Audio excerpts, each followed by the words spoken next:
Good a nice day and welcome to Boring History for Sleep. Today's story skips the rulers and the philosophers and takes us somewhere far more daring. The perilous world of medieval dating, because believe it or not, finding love in a time of plagues. Dowries and chaperones was somehow even more awkward than texting someone what you're doing at 2 a.m. From courtly love songs to marriage by livestock negotiation, medieval romance was less about butterflies and more about land rights. So before you get comfortable, take a moment to like the video and subscribe, but only if you genuinely enjoy what I do here. And let me know in the comments where you're tuning in from and what time it is for you. It's always fascinating to see who's joining us from around the world. Now dim the lights, maybe turn on a fan for that soft background hum, and let's ease into tonight's journey together. So, you're standing in a medieval village, or maybe a chilly stone castle, wondering how to find love. Maybe strike up a conversation and compliment someone's hose. Ask if they come here often. Nope, that's not how any of this works. If you're in the Middle Ages, dating in the modern sense doesn't really exist. You don't flirt, you text, or go for long walks to see where it goes. Instead, your parents, or your lord, or your abbot are already deciding who you'll marry, when, and how many cows it will take to seal the deal. If you're a noble, you've probably been betrothed since before your voice dropped. You and your future spouse might meet for the first time on your wedding day. And yes, that's just as uncomfortable as it sounds. The whole thing is about land and titles and family alliances, not compatibility or how good they are at lute solos. If you're a peasant, things are slightly less formal, but only slightly. Your family still has a strong say, and love isn't really part of the discussion. Maybe your parents know a nice girl whose family owns a productive goat. Maybe they admire a boy who can thatch a roof without falling off. Boom! You're courting now. Lucky you. It's not that people in the Middle Ages don't feel romantic. They do. It's just not the priority. And the goal is survival, inheritance and social stability. Falling in love before marriage, that's risky. Falling in love outside of marriage, well, that's scandalous. Either way, it's frowned upon. Unless you're a character in a case, go wild, and yet you dream. Maybe you write a little verse on a scrap of parchment. Maybe you sneak a glance across the market one. Maybe, you fall for someone who wasn't pre-approved by your family's livestock appraiser. But for now, you wait, you obey. You try not to fall for the miller's apprentice. Because in this world, love might be the goal of, but marriage is the work of parents, priests, and politics. So you think someone's cute. Maybe it's the way they balance a basket of onions on their head. Maybe it's the confident way they beat mud off a rug. Your medieval heart skips a beat, but steady yourself. Because in this world, romance doesn't bloom without a balance sheet. Before you even think about courtship, you'd better ask, well, what do I bring to the table? And if your answer is a charming personality, you might want to sit down. If you're a young man, you'll need land, or livestock, or tools, or a roof that doesn't leak too much. Love letters are nice, but nothing says husband material like 2 healthy oxen and a roof that can survive a mild storm.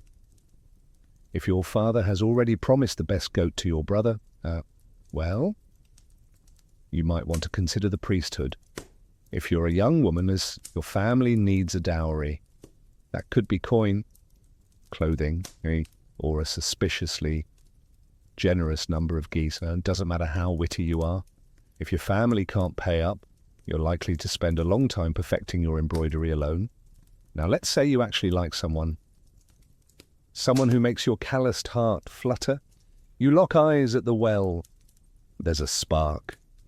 It's romantic, it's poetic, and it's completely irrelevant. Because unless your families are on equal financial footing, you might as well fall in love with a cloud. If you're noble, it gets worse. Your hand in marriage is tied to land, borders, and political favours. You're not just a person, well, you're a walking treaty. Congratulations, even peasants aren't safe. Marriage is practical. You don't marry for butterflies. You marry because your pig pen borders someone else's wheat field. You dream of passion. You settle for irrigation rights. And yet, you try, maybe you offer a small gift, a carved spoon, a handful of berries, or your finest slightly cracked mug. Maybe they smile. Maybe they don't. But the truth remains, in medieval dating, economics is and love is just a bonus you hope your spouse develops eventually.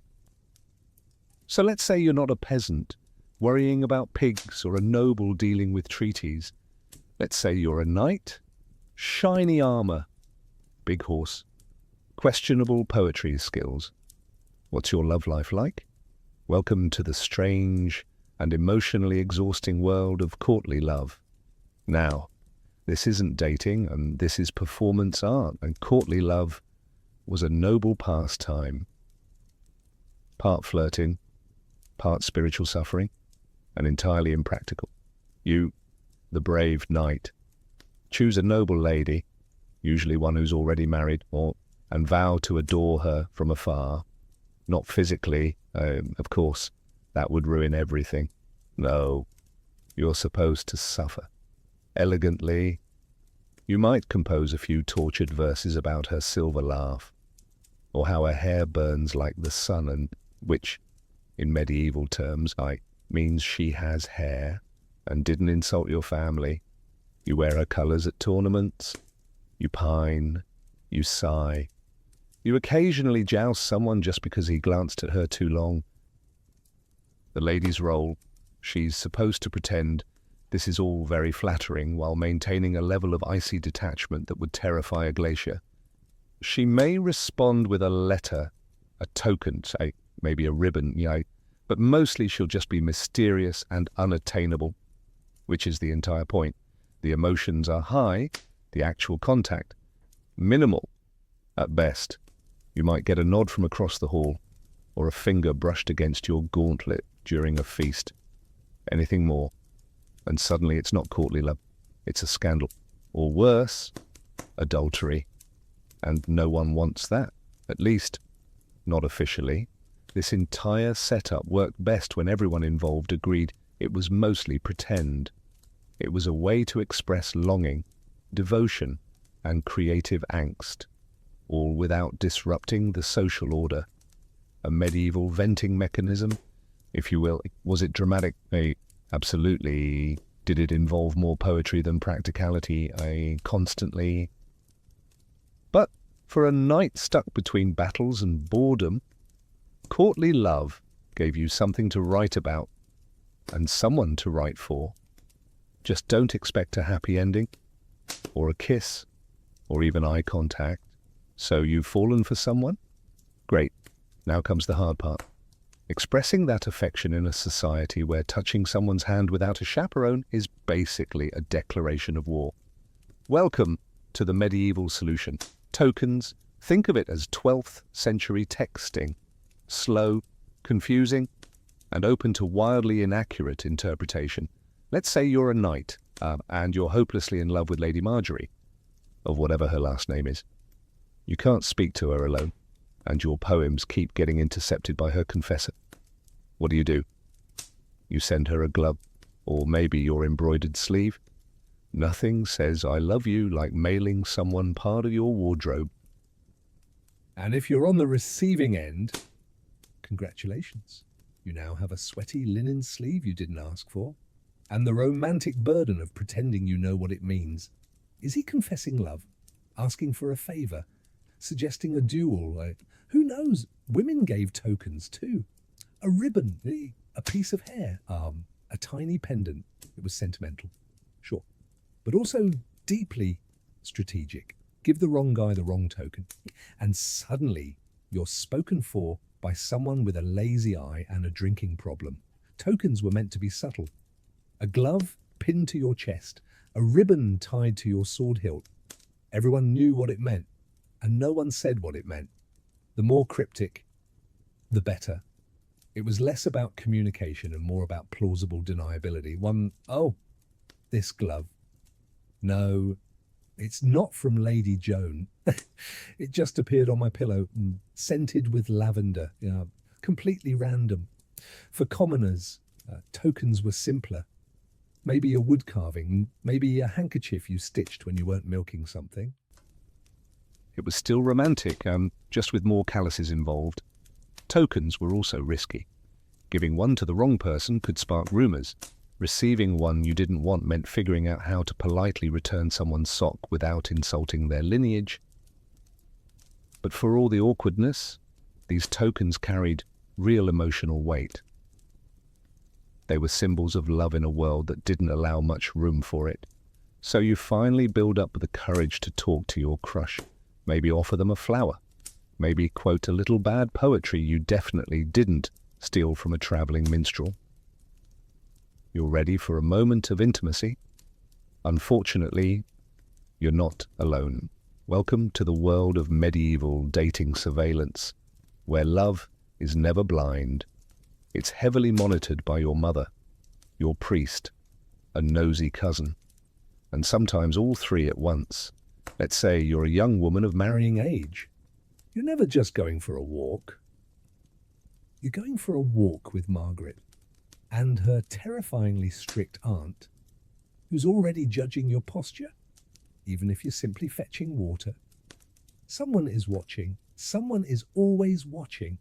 It's less dating, more espionage. And if you're a man trying to court someone, better hope you have the approval of her family, her parish priest, and the local gossip network. You show up at her house with flowers. Her father's behind the door, sharpening something. Her mother's pretending to stir a pot that hasn't boiled in 3 hours. And the village priest just happens to be passing by on his way to morning prayers at sunset. And so the logic behind all this supervision was simple.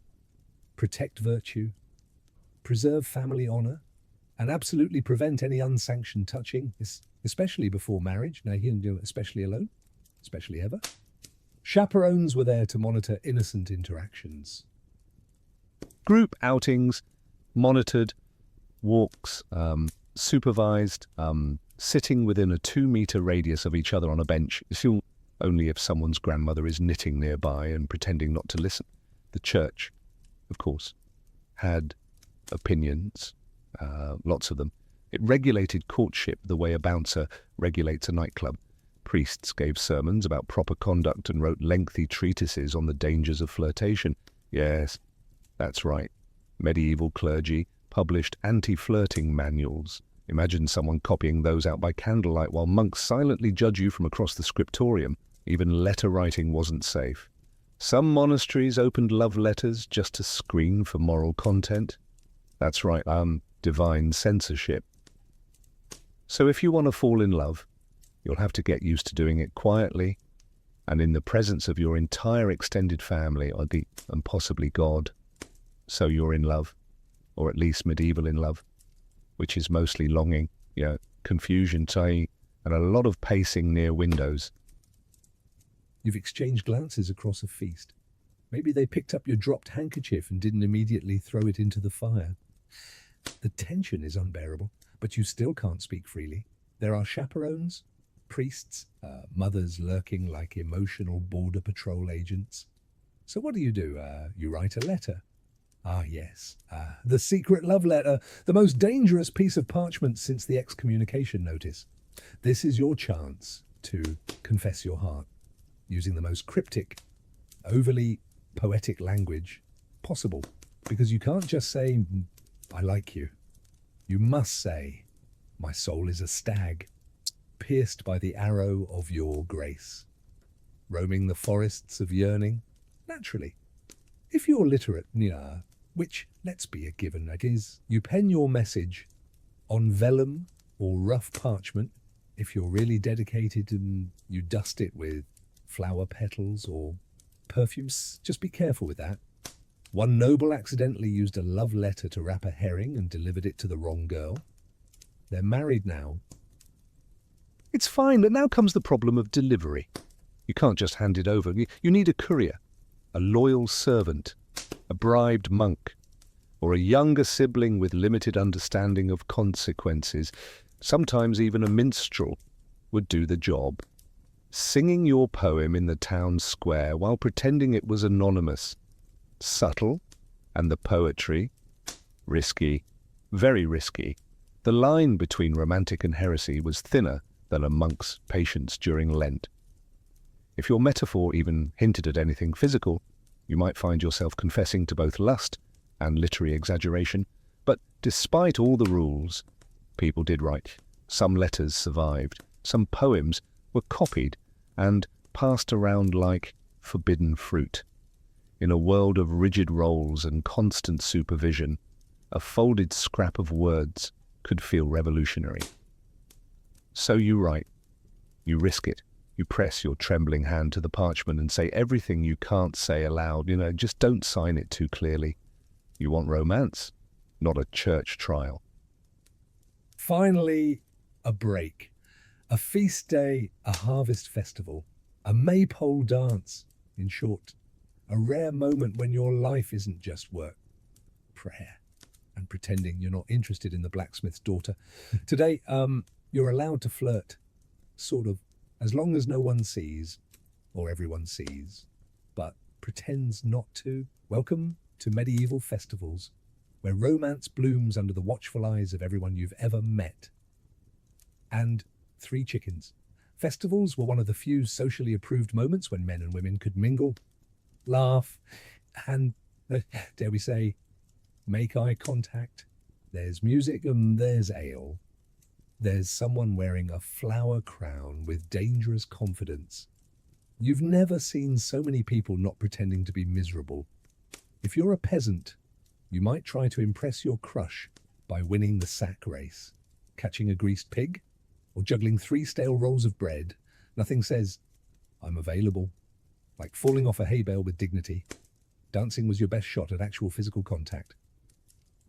The rules were rigid, but a well-timed spinner and not quite accidental hand graze could say more than any poem.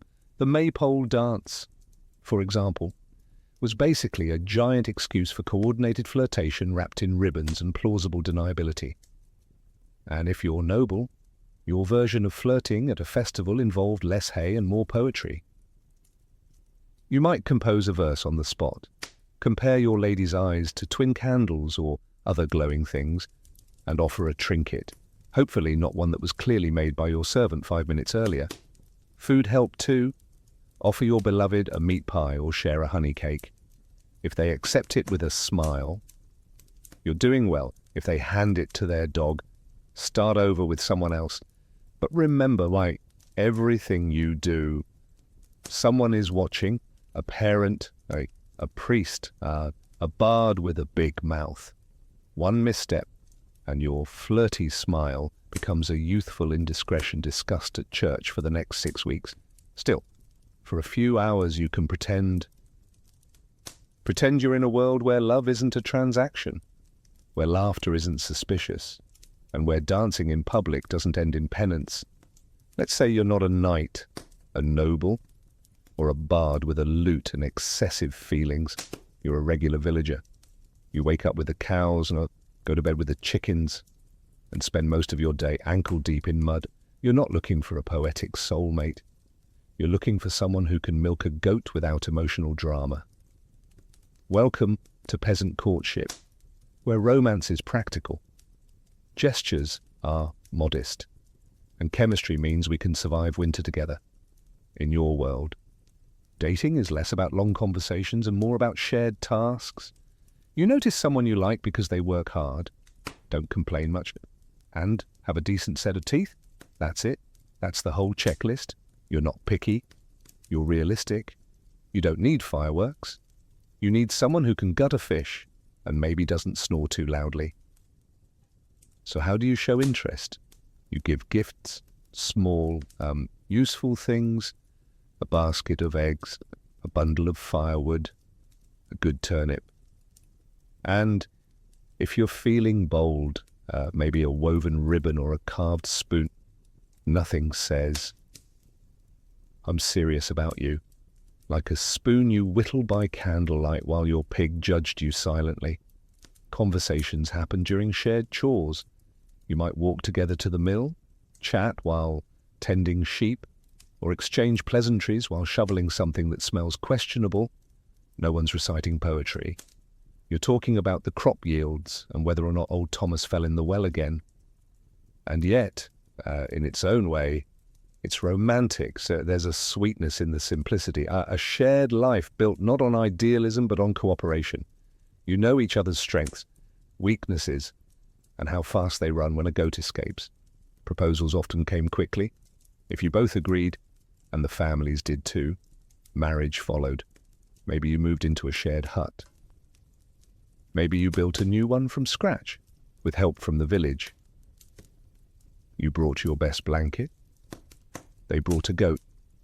Together, you began the strange miracle of domestic survival. It's not glamorous, but it's honest. You've done it. You've found someone who can cook, clean, tolerate your family, and doesn't visibly recoil at the sight of your feet. True love. Right. Now it's time to get married, which, in medieval terms, means you're entering into a contract, not a dreamy vow under the stars, a legally binding transaction, often negotiated with all the passion of a livestock auction. If you're a peasant, it's still a big deal. You gather a few witnesses while you talk to the local priest and try not to trip over the Latin during the ceremony. But behind the sweet-sounding blessings is a serious checklist. Dowry, land rights, who gets the cow, and what happens if someone dies during planting season. Yes, romance, if you're from the upper class. Buckle up. Your marriage is a full-blown legal negotiation. Your parents, their parents, the priest, a scribe, maybe a cousin who once studied law. They're all in on it. The bride and groom, mostly just standing nearby, looking decorative and nodding when spoken to. You may or may not have even met the person you're marrying. Your family has done the math. Your estate needs her fields. Her dowry balances your debts. And both of your coats of arms look good next to each other. Love is optional. The merger is not. And once you're married, it's permanent. Divorce isn't really a thing unless you can prove someone wasn't baptized, was secretly related to you, or died and forgot to mention it. Annulments existed, but they required a lot of paperwork, a bit of luck, and a solid bride. But still, not everything is bleak. Some couples genuinely grew to love each other, like shared chores, he's raising children, surviving winters. These things have a way of building affection, or at least tolerance, which in medieval terms is basically the same thing. The church was involved in every step. Marriage was a holy sacrament, one of the 7 big ones. You didn't just marry for legal reasons. You married because God needed a witness, possibly 2. So you stand, exchange vows, and smile as someone hands over a sack of onions and calls it a blessing. So let's say you've had enough contracts, enough negotiations, enough being treated like a particularly valuable sack of flour. You're a noble, but for once, you want to marry for love, not for land, not for lineage, not for your father's strategic ambitions. Just love, and congratulations, you're about to cause a scandal. Noble elopements were the medieval equivalent of lighting your family tree on fire and dancing in the ashes. If you ran off to marry someone of your own choosing, it wasn't just personal rebellion, it was political sabotage. Let's say your Lady Eleanor promised to Sir Boring von Estat secure, but you've fallen madly in love with a penniless squire who smells faintly of horses and adventure. You meet in secret, whisper sweet nothings in the stables, and one day you vanish, off to a monastery where the abbot owes you a favour. There you marry under questionable legality, with only a nervous monk and 2 chickens as witnesses. Back at home, chaos, your family, outraged, your father, threatening to siege the groom's family garden, your mother, crying into her embroidery hoop, the church, deeply concerned, the gossip, delicious. And if you're the groom in this romantic rebellion, don't get too comfortable. Best case scenario, you get to keep your bride and your kneecaps. Worst case, you're excommunicated and disemboweled, in that order. Still, some couples got away with it, and if the union couldn't be undone without causing even more embarrassment, families sometimes just sighed and moved on. After all, what's done is done, and at least nobody died, hopefully. In rare cases, these scandals became legends. Songs were written, poems composed, stories whispered at banquets. Two nobles who chose love over duty. Practically mythological. And yes, most noble marriages were transactional, but these moments, brief rebellions, passionate escapes, you whispered vows beneath moonlit towers, they reminded the world that love, though inconvenient, refused to go extinct. So if you ever feel dramatic for swiping left or turning down a second date, just remember, at least your love life doesn't involve secret weddings, angry barons, and a horse tied to a ladder outside your window. Marriage, that beautiful union of two souls and their respective financial portfolios. Because in the Middle Ages, love was nice, but a dowry. Now that was truly romantic. Let's say you're a bride and you're not just getting married, you're being launched, like a small dowry-equipped economic vessel. Your family prepares your dowry, money, livestock or land, linens, a cow or two, depending on how lovable they think you are, and maybe even a set of pewter dishes if they're feeling generous. These offerings go to your future husband, who accepts you and your portable wealth with open arms and a mental calculator. Now flip the scenario. In some cultures or regions, it's not the bride's family giving the goods, and it's the bride price. The groom pays her family for the honor of marrying her, effectively saying, here's a horse, a cloak, and 3 pigs. Now, give me your daughter. Medieval romance at its finest. The point is, someone is paying someone, you're getting married, and there is absolutely a receipt involved. These exchanges weren't just about wealth, they were about status, expectations, and public statements. A large dowry might indicate a bride came from a prestigious family. A stingy one might suggest they were trying to offload her quickly, possibly due to suspicious personality traits or a habit of talking back. You, as the bride, didn't usually get to keep your dowry. It became part of the household economy, managed by your husband, guarded by the law, and hopefully not gambled away on dice and ale within the first month of marriage. If the marriage ended, through death, annulment, or your husband wandering off to join a monastery after midlife, regret, your dowry could theoretically be returned, but retrieving it was often harder than pulling a sword from a stone. You'd need support, legal backing, and ideally someone who could read. Meanwhile, the bride price, if paid, was like buying a rare goat, expensive up front and no refunds. It compensated the bride's family for the loss of her labor. After all, who's going to milk the sheep now?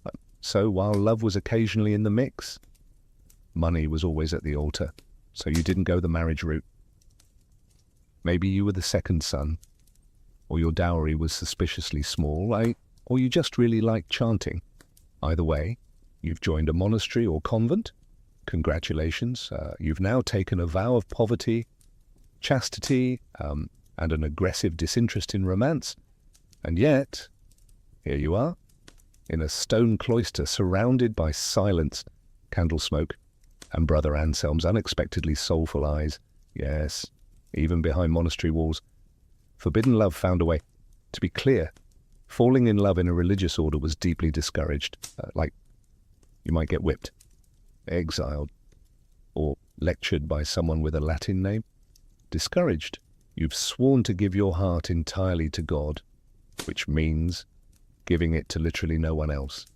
But hearts are unruly, and sometimes prayers start sounding a lot like love poems. Maybe it starts with innocent tasks, passing each other bread in the refectory, whispering during vespers, laughing a little too hard when someone drops a hymnal.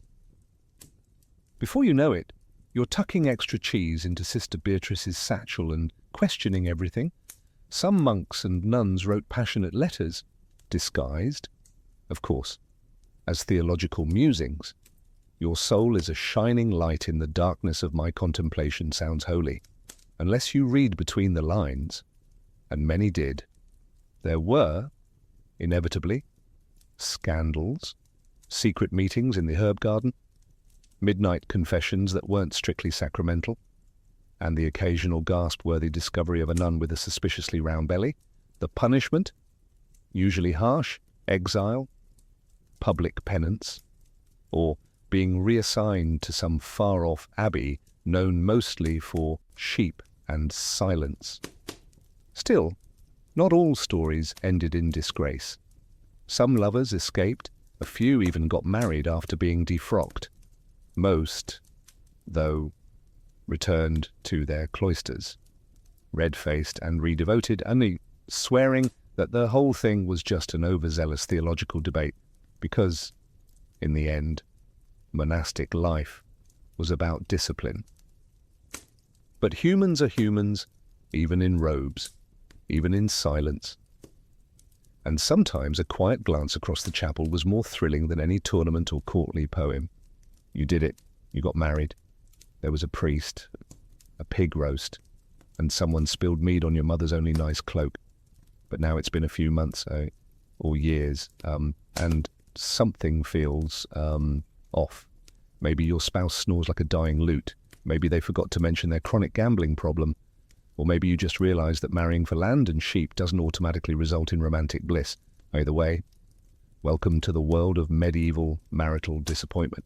Now, don't go reaching for the divorce papers, because they don't exist. At least, not in any form you'd recognize. Marriage was a sacred and unbreakable bond, approved by the church, sealed by God, and enforced by public shame. You could try for an annulment, but you'd need a very good reason. We don't get along doesn't cut it. You'd have to prove that one of you was underage, already married, too closely related, which happened disturbingly often, or best case scenario, never consummated the marriage, which meant someone had to confirm that fact in writing, possibly under oath. Good luck. If you're a noble, it gets messier. Your marriage wasn't just personal, it was political. Trying to escape it could start a feud, ignite a scandal, or launch a minor war. Best to just quietly resent each other and attend separate feasts. So what do unhappy couples do? Mostly, they just endure. You sleep in different beds. You sigh dramatically at dinner. You pour your feelings into embroidery, or that one really angry psalm. Passive aggression becomes your love language. Of course, affairs happened, usually quietly, sometimes spectacularly. Nobles had secret lovers. Peasants had suspiciously helpful neighbors. The church condemned it, of course. But that didn't stop people. It just made them better at sneaking around barns and blaming things on God's mysterious will. For women, getting out of a bad marriage was especially hard. Even if your husband was violent or vanished, society expected you to stay loyal, silent, and mildly pious while surviving off bread crusts and disapproval. Still, some people made it work. Marriages weren't always happy, but they could become partnerships, forged by hardship, habit, and the shared experience of hauling firewood in the rain. Let's say your spouse dies. Maybe it was the plague, maybe a farm accident, maybe they tripped over a goose in the dark. However it happened, you're now widowed. And suddenly the medieval dating pool opens back up. Being a widow in the Middle Ages was oddly liberating. Not do whatever you want, liberating, but certainly more freedom than you had before. For women especially, widowhood often brought a taste of independence, managing land, making decisions, even speaking in public without being immediately shushed. And if you were youngish and still had teeth, you could remarry quickly, very quickly. Mourning periods existed, but so did survival instincts. A widow with land and no husband was basically a walking treasure chest. Suitors appeared with alarming speed, some sincere, others just very enthusiastic about your dairy cows.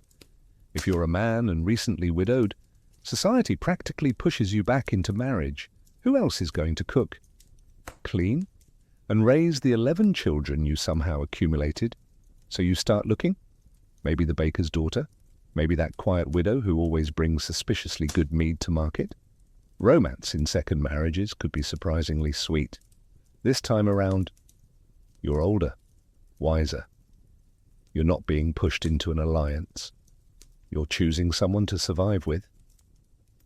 Maybe even someone you like. Wild concept. Of course, there were rules. The church frowned on remarriage that happened too quickly.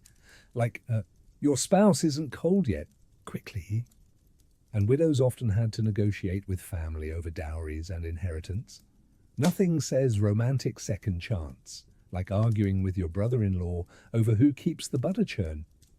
But still, second marriages were common, even expected. Life was short, winters were long. No one wanted to spend them alone if they didn't have to. And yes, love was part of it. Maybe not the swooning, the sonnet-writing kind, but the quiet kind, based on shared stories, mutual respect, and the understanding that both of you had already seen some things. So you light the fire, pour the soup, and try again. Not because it's perfect, but because it's human.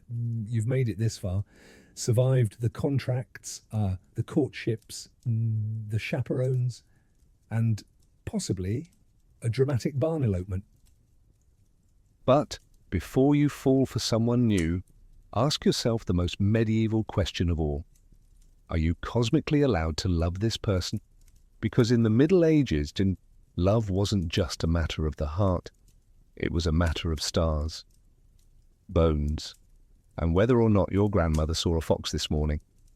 Let's begin with astrology. Yes.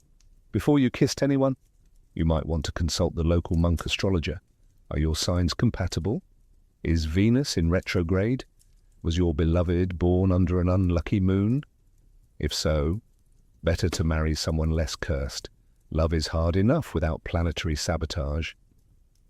Then there were birthmarks.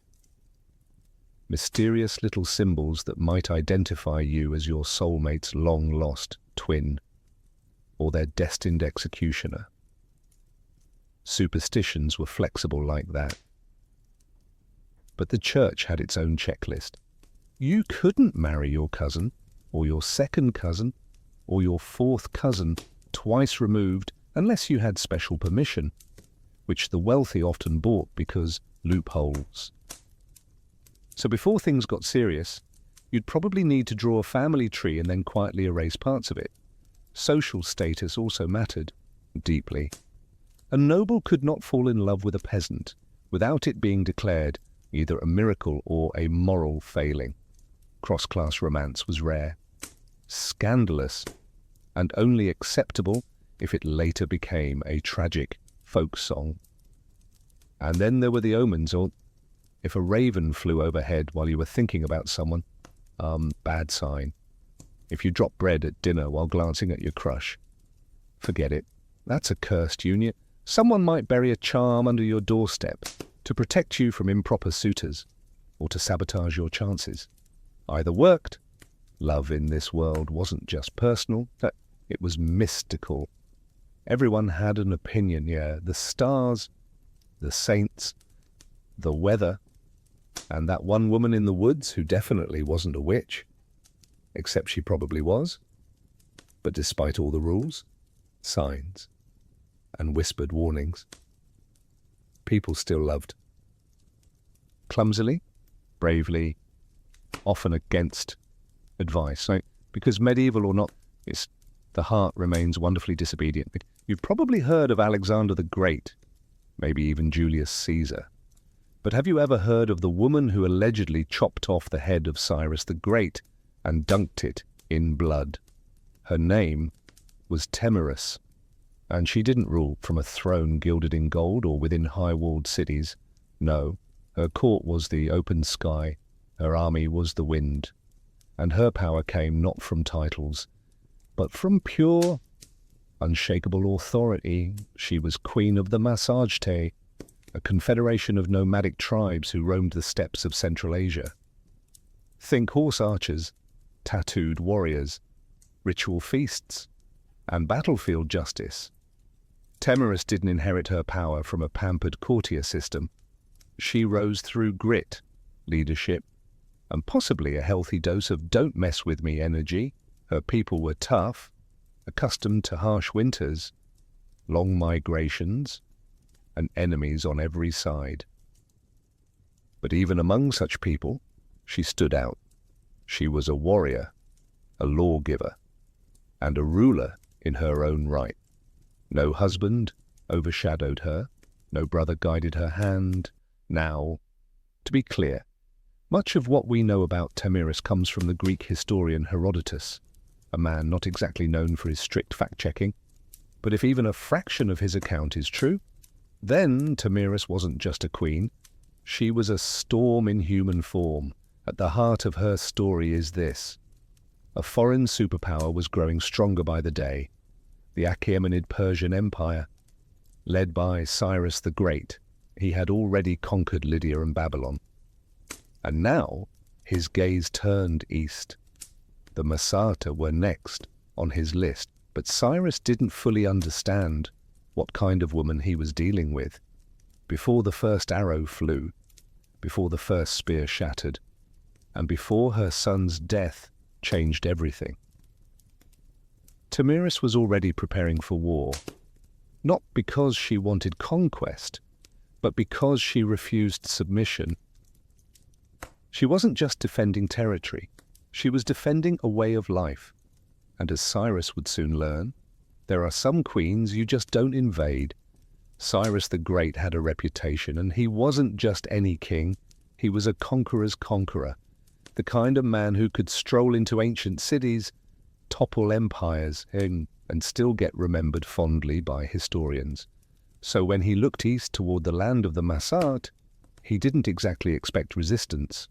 After all, who could possibly say no to the man who had taken Babylon without even breaking a sweat? Cyrus sent a polite offer first, because, of course, every good imperialist starts with a smile. He proposed a political marriage between himself and Temyrus.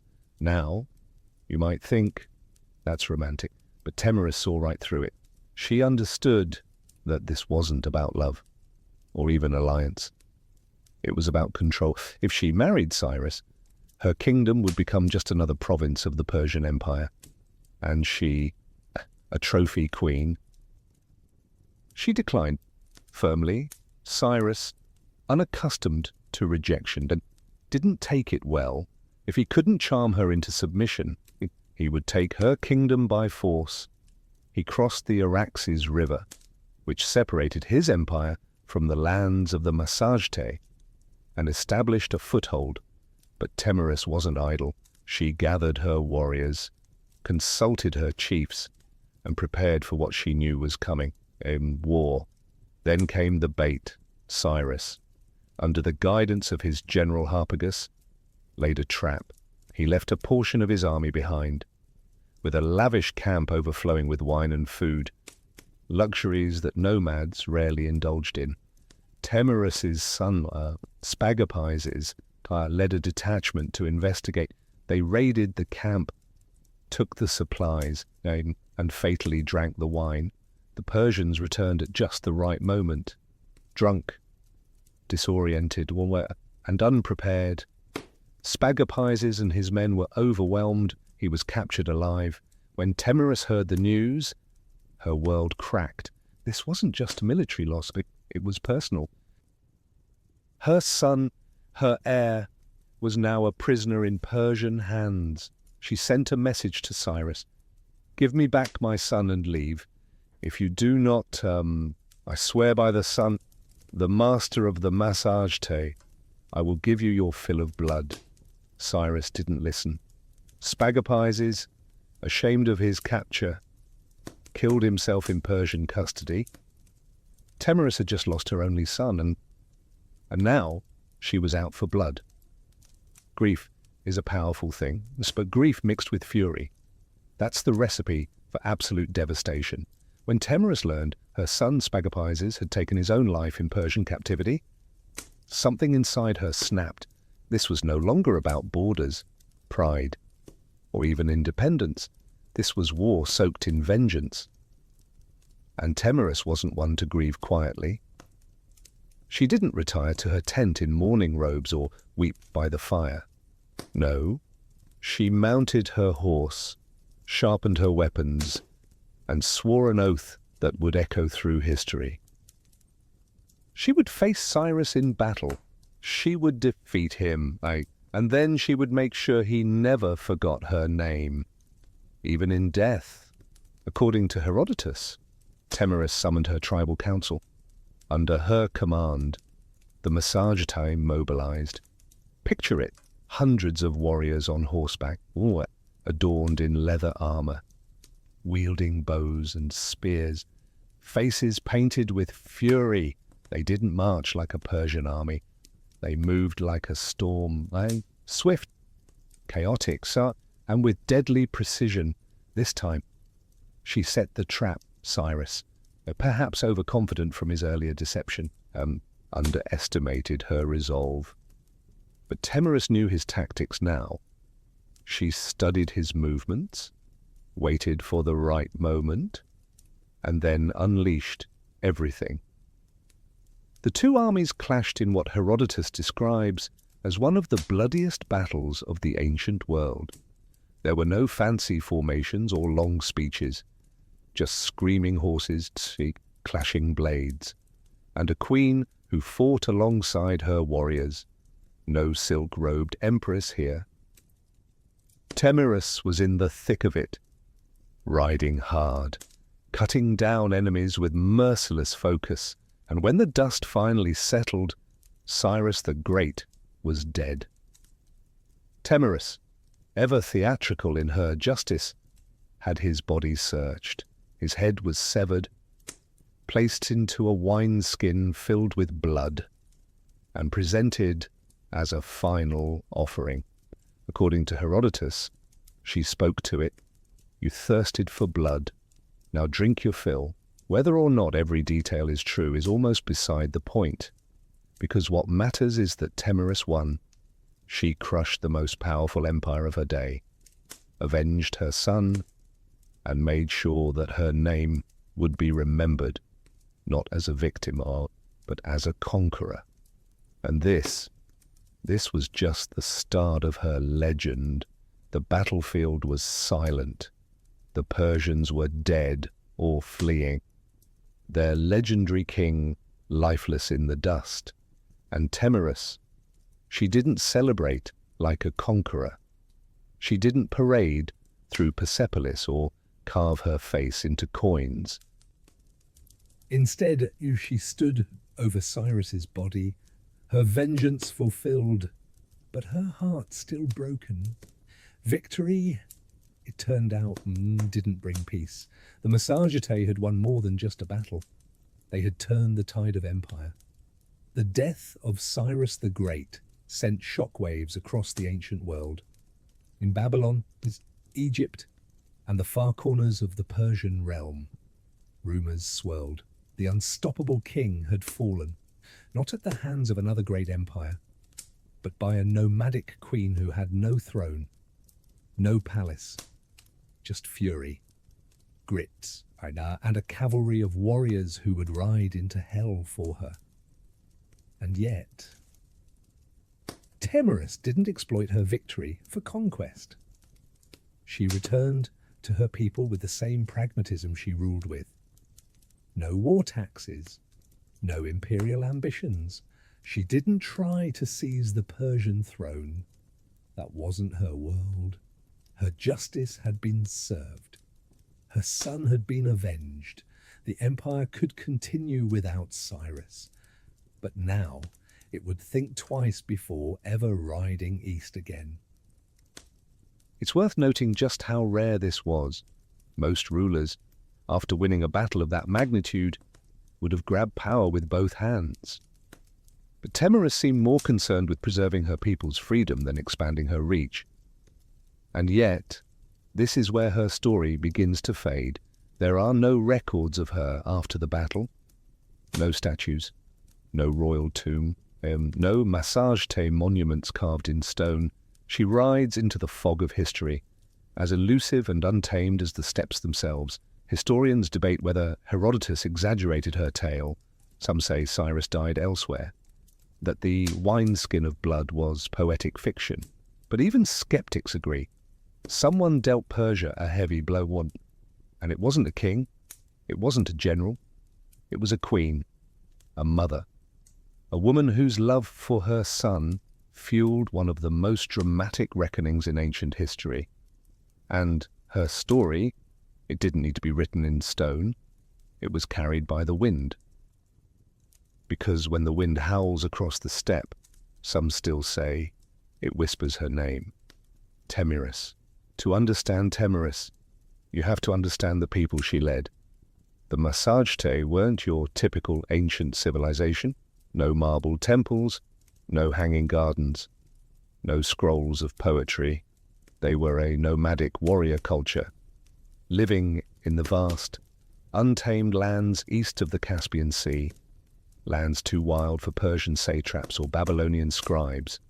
Their world was one of movement, survival, and honor. Imagine sprawling plains without borders, herds of horses and cattle as currency, and warriors raised in the saddle. Children were taught to ride before they could walk straight. Archery wasn't a sport, it was second nature. Their bows were compact and deadly, their armor, layers of leather and scale, flexible for riding, sturdy for war. They hunted, they raided, and they fought to protect their freedom. And unlike many patriarchal societies of the time, massage-te women could and did fight. That wasn't an exception, it was expected. Warrior women weren't legends, they were your neighbors. So when Temiris picked up a sword and led her people into battle, no one raised an eyebrow. She wasn't pretending to be a man or defying norms, and she was the norm, just sharper, smarter, and far more dangerous than most. Their society valued strength, but also justice. Crimes were punished harshly, but fairly. Property was communal in many ways. What mattered was loyalty to the tribe and the ability to defend it. Kings and queens ruled, yes, but through consensus, not tyranny. Leaders had to prove themselves through deeds, not bloodlines. And as for religion, why, they were sun worshippers. Temiris, in her famous warning to Cyrus, swore by the sun soul, the master of the massaged. The sun was life, light, and justice, the divine judge of all oaths. To break one's word was to spit in the face of the heavens. In short, Temiris wasn't some anomaly. She was the ideal embodiment of her people. Fierce, principled, proud. She didn't rise to power in spite of being a woman. She rose because she was exactly the kind of leader the massage-te revered. While the Persians had bureaucracy, the massage-te had freedom, and in one brutal, history-defining clash, that freedom held its ground. Because when you come from a land where wind never stops, and the sky is your only ceiling, submission is simply not an option. You know what's strange in everything we know about Temiris? Her battle with Cyrus, her son's death, the wineskin full of blood, it all comes from one man, Herodotus. Now, Herodotus is often called the father of history, which sounds great until you realize he's also the father of hearsay, myth, and dramatic flair. The man loved a good story, and if that story involved divine omens, gory revenge, or queens shoving heads into blood, well, even better. So, how much of Temiris's tale is true? That depends on how much you trust a Greek writing decades after the events, who had probably never met a single massage in his life. Herodotus relied on second-hand accounts, travellers' tales and whatever rumours were circling the Persian Empire. To him, history wasn't just a record, it was a performance. Still, here's the thing. He chose to tell her story. In a world brimming with male warlords, tyrants and kings, Herodotus went out of his way to spotlight a steppe queen who brought down one of the greatest rulers in history. That's not nothing, but let's zoom out. Why did this tale spread so widely and simple? It had everything. A noble woman, a tragic son, a cunning enemy, a battle to the death, a gory finale worthy of any Greek tragedy. If you were living in Athens or Thebes and heard this tale from a travelling bard, you'd remember Temiris forever, not because she wore a crown, but because she dared to defy a superpower and won. And over time, her story morphed. Medieval chronicles painted her as a savage Amazon. Renaissance artists depicted her drenched in blood, holding Cyrus' head like a trophy. She was exotic, fearsome, iconic, yet through all the retellings, something real clings to her legend. Maybe not the exact dialogue, maybe not the wineskin, but the bones of the story, the queen, the sun, the war, the victory, feel too specific, too human to be pure invention. In the end, Herodotus didn't just preserve Temiris, he mythologized her. And while that may blur the lines between fact and fiction, it also ensured that her name would live far longer than Cyrus's imperial edicts, because history forgets generals, but it remembers vengeance. For a queen with no surviving monuments, Temiris has haunted the imagination of empires for over 2000 years. Renaissance painters adored her. She was a dramatic muse, perfect for the bloody climax of a canvas. In 1622, Rubens painted her calmly holding a severed head while courtiers looked on in awe. In another, she stands regal and composed while Cyrus's decapitated head is ceremonially dunked into a golden vessel brimming with blood. Tasteful, maybe not, memorable. Absolutely, to European artists. Temiris wasn't just a historical figure. She was symbolism incarnate, a woman who punished pride, a savage noble, a cautionary tale, a feminist icon. Depending on who was holding the brush, she could represent the righteous fury of a mother, the barbarism of the East, or the wisdom of a ruler who refused to be bought. Writers loved her too. In the 18th and 19th centuries, she appeared in plays, novels, and philosophical tracts.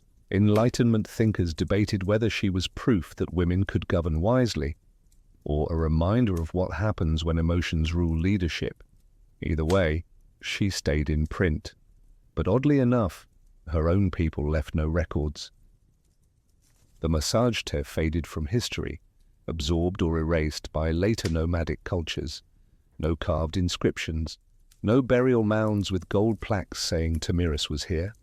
Her memory survived entirely through outsiders' eyes, and yet she kept reappearing.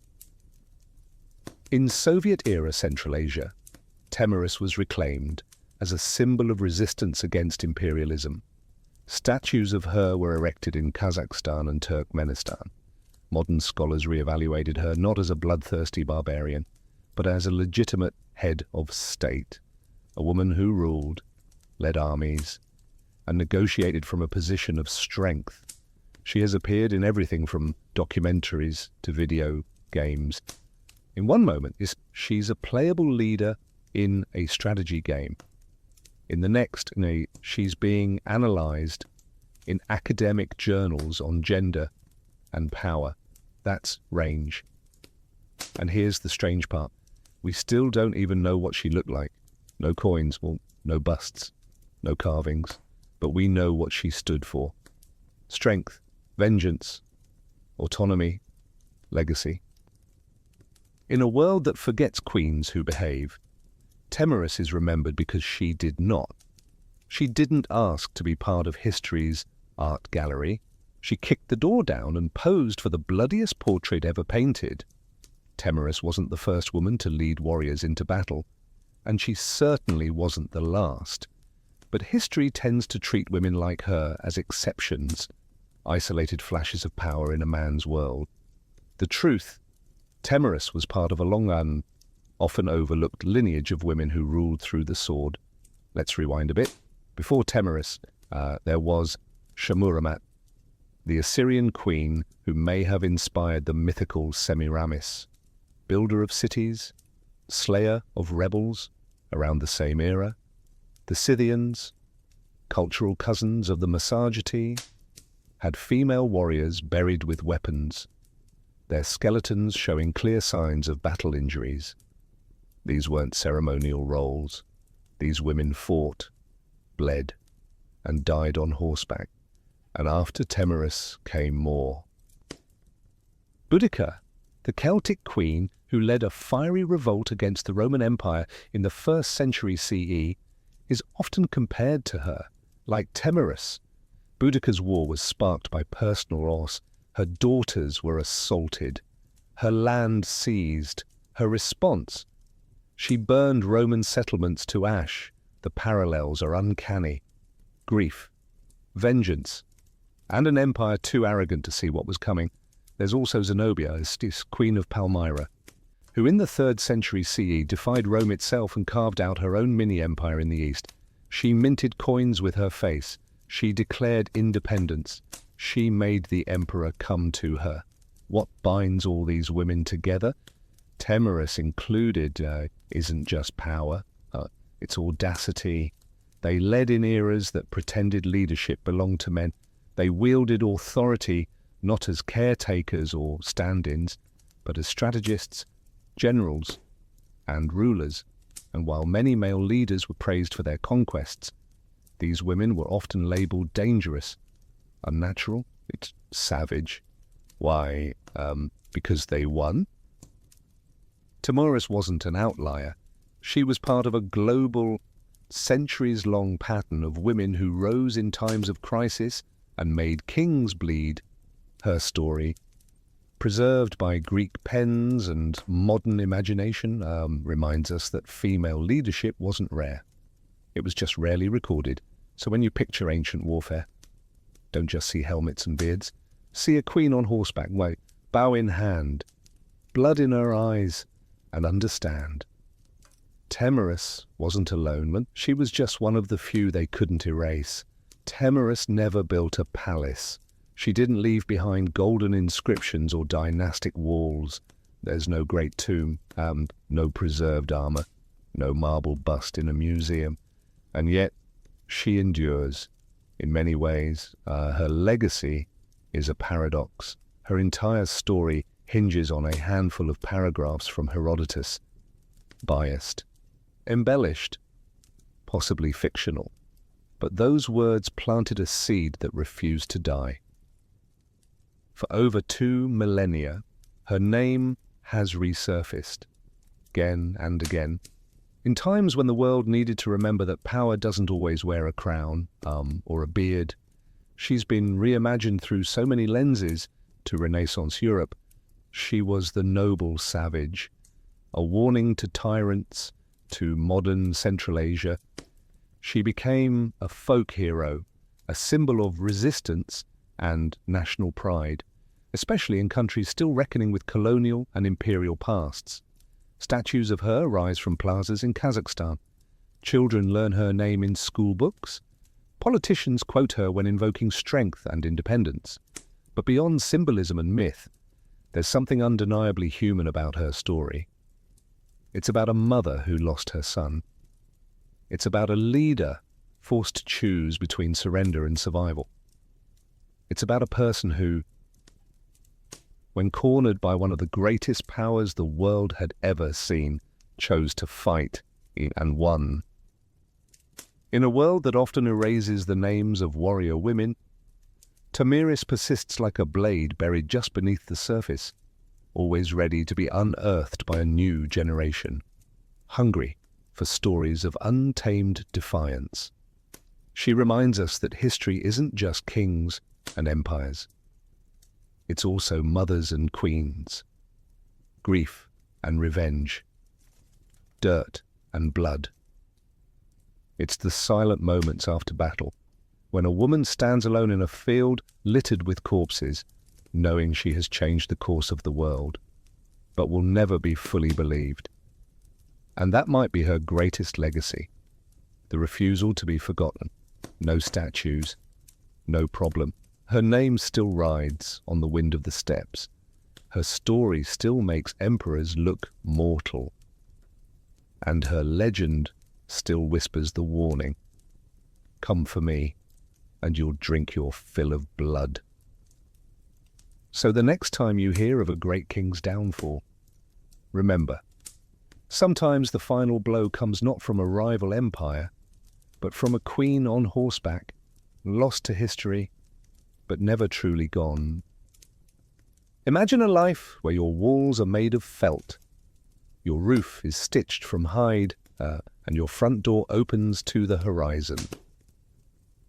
There are no cities, no farmland, no stone monuments to pass on to the future, just the rhythm of hooves, the whisper of grass, and the ever-changing sky. For ancient nomadic cultures, permanence was a myth, and mobility was strength. From the Eurasian steppes to the Arabian deserts, ancient nomads shaped entire civilizations without leaving a single marble temple. These weren't rootless wanderers, they were strategic movers, guided by the seasons, the grazing patterns of their herds, and an intimate understanding of terrain.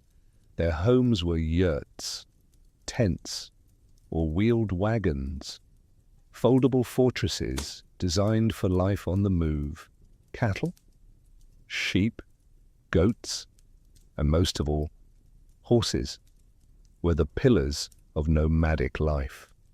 A person's wealth was counted in livestock, not land. Horses were more than tools, and they were companions, weapons, and status symbols. To ride well was to survive. To ride best was to rule. But being mobile didn't mean being disorganized. Nomadic societies had complex social structures. Power usually flowed through clans and tribes, with leadership often based on merit and influence rather than strict heredity. A chief or khan might rise through tactical brilliance, oratory skill, or sheer charisma. Loyalty was personal, earned in campfire councils and on wind-scoured battlefields, and far from being isolated from the world. Nomads were its connective tissue. They moved silk from China, spices from India, silver from Persia, and slaves from Europe. Nomadic caravans and traders were the original transcontinental couriers, long before empires caught on.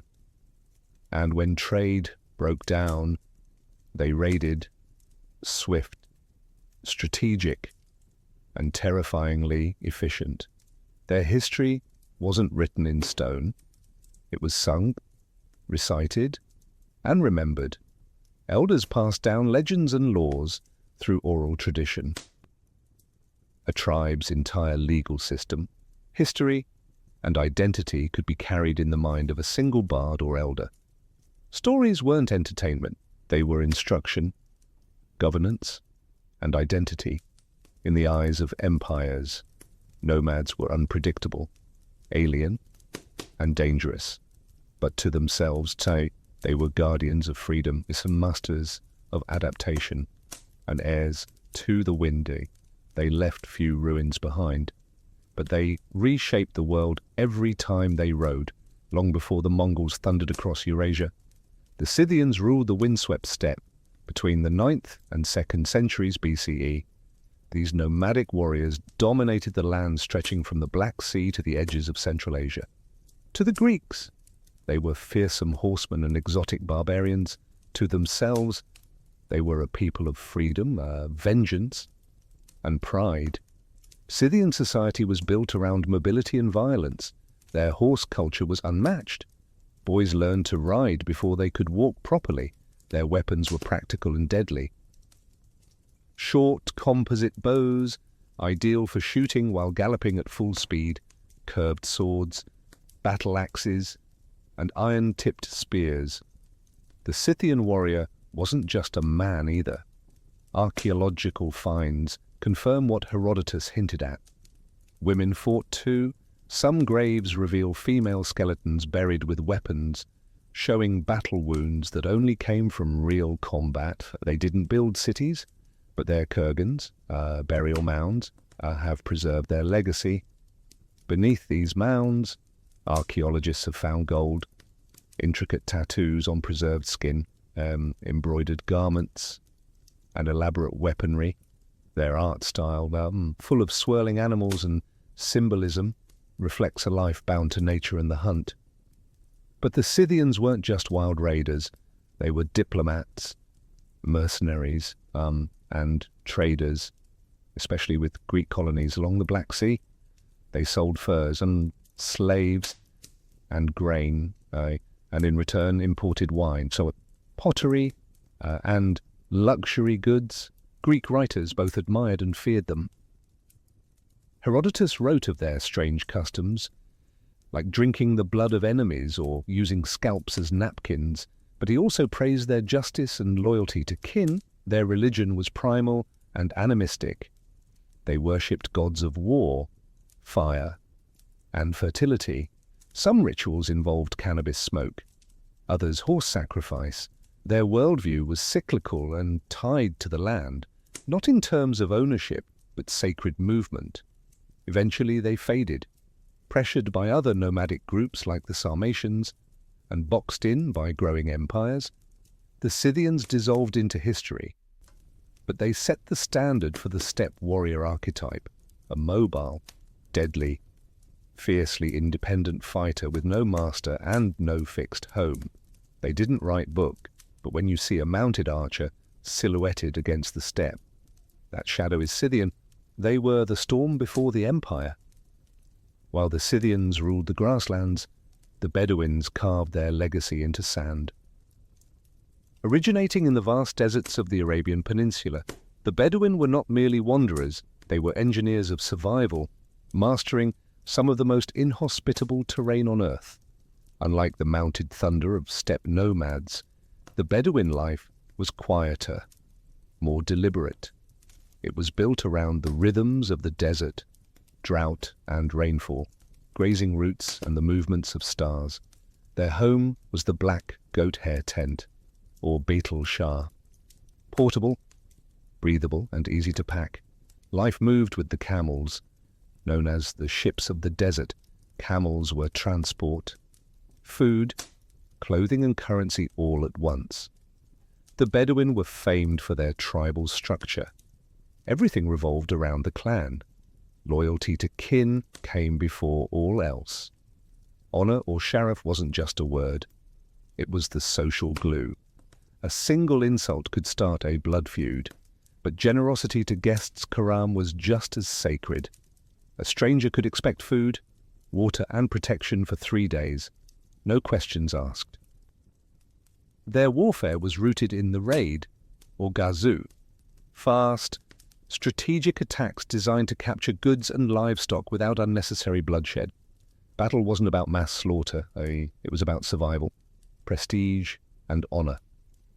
A successful raid elevated a man's status. A failed one could stain a tribe's reputation for generations, but Bedouin life wasn't all conflict and sandstorms. It was rich in oral tradition. Poets were warriors of words. Their verses preserved history, shamed enemies and praised heroes. Poetry was passed from memory to memory, often performed in song-like cadence around the fire. Some poems became tribal lore, others became legacy. Trade caravans also passed through Bedouin lands. These tribesmen served as guides, protectors and sometimes smugglers, moving goods like incense, spices and silk from southern Arabia to the Levant and beyond. They knew every oasis, every star path. Their knowledge was legendary and expensive. Though many Bedouins later integrated into cities and empires, they maintained a fierce sense of identity. Even today, the black tent and tribal codes remain symbols of Bedouin pride. They weren't just survivors of the desert, they were its soul. No nomadic people have ever reshaped the world quite like the Mongols.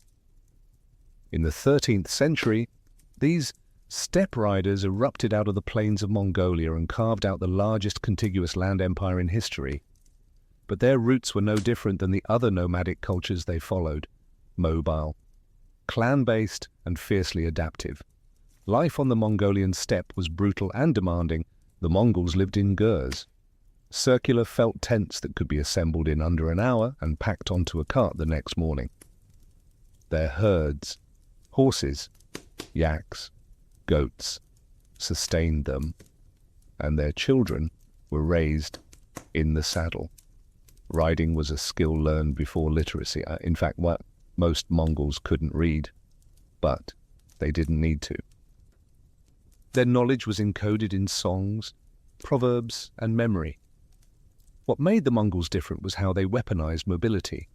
Under Genghis Khan, tribal divisions were shattered and reorganized into a new merit-based system. Loyalty to tribe was replaced by loyalty to the Khan, and with that the world changed. Mongol warfare was a ballet of speed and deception. Their horse archers could fire accurately at full gallop, fake retreats to lure enemies, and travel over 100 miles a day. But they weren't just raiders, they were strategists.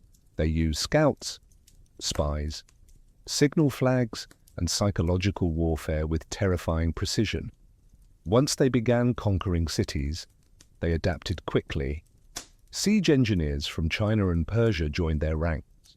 The Mongols learned how to build catapults, flaming arrows and battering rams, and used them with chilling efficiency.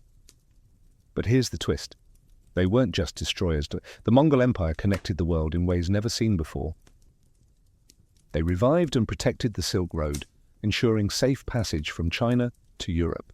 Goods, ideas, and even diseases like the Black Death traveled their vast network.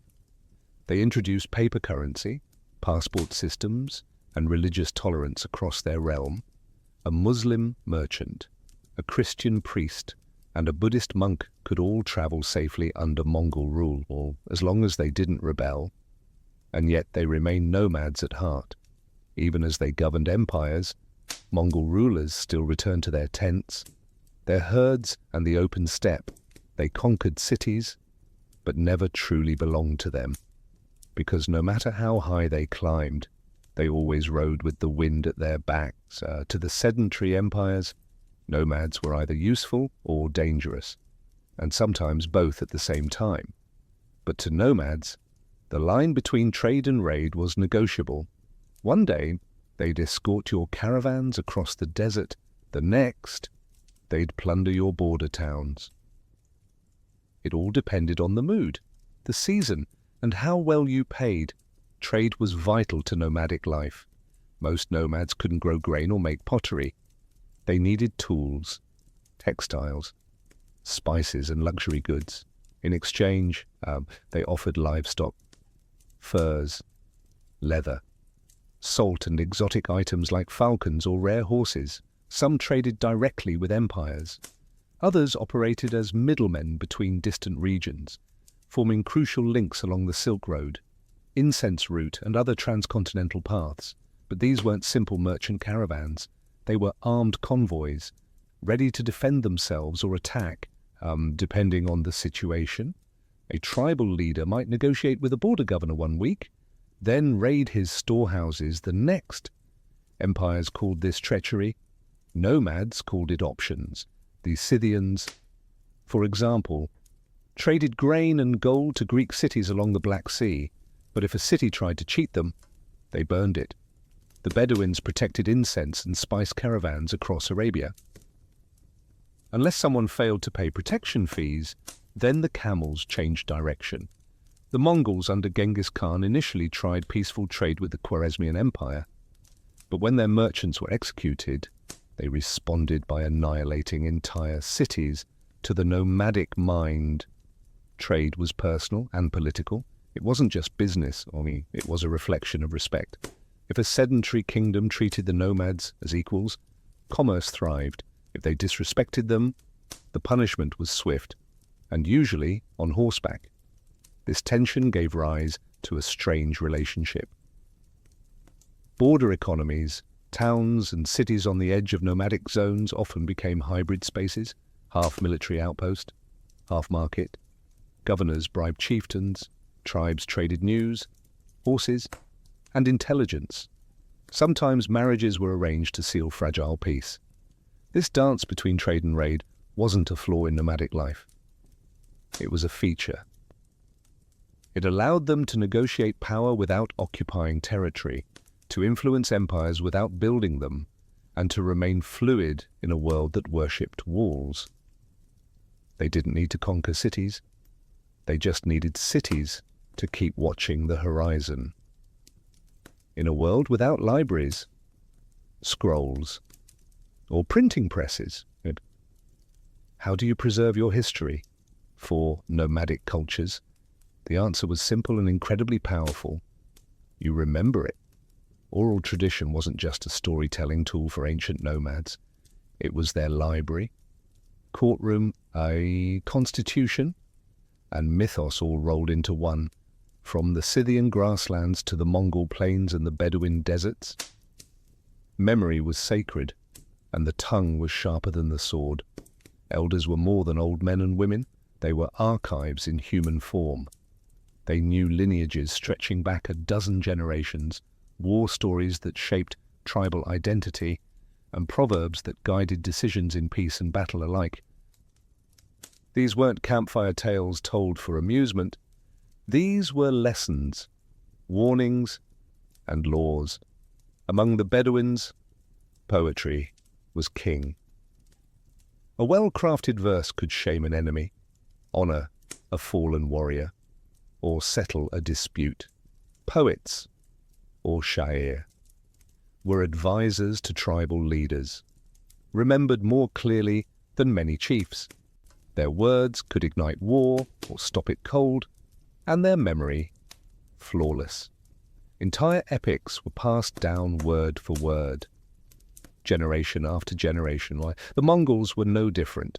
The great work known as the Secret History of the Mongols was first preserved orally, only written down later. It tells not just the rise of Genghis Khan, but the cultural values of loyalty, revenge, and ambition that defined their world. It isn't a dry historical record. It's a living saga, originally recited by heart to teach and unify. Even the Scythians, who left almost no written records, maintained detailed oral accounts of their migrations, battles, and alliances. When Greek writers like Herodotus described their tales, they were capturing echoes of a far older spoken tradition. History passed through campfires, not chiseled in stone. Oral tradition had its risks. Memories faded. Stories evolved, but it also had one massive advantage. It lived. It was adaptable, flexible, and deeply human. It allowed nomadic societies to retain identity even after migrations, defeats, or cultural absorption. Empires may have fallen, and their archives turned to dust. But nomadic stories survived, not because they were written down, but because they were woven into breath. And as long as someone remembered, nothing was truly lost. In many ancient civilizations, women were confined to the background, silent, veiled, or confined behind palace walls. But in nomadic societies, the story was often very different. On the move, everyone worked, and that meant women held power too.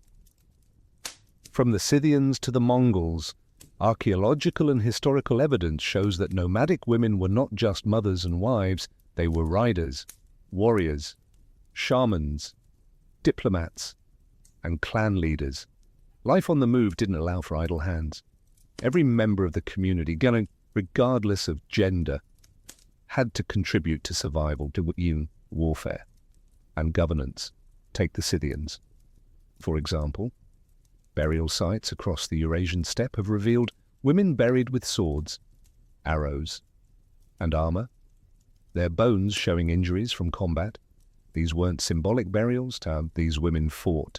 Greek historians were so intrigued and terrified that they crafted entire myths about Amazons, fierce warrior women supposedly descended from these nomadic tribes. In Mongol society, women managed the encampments while the men were away raiding or conquering.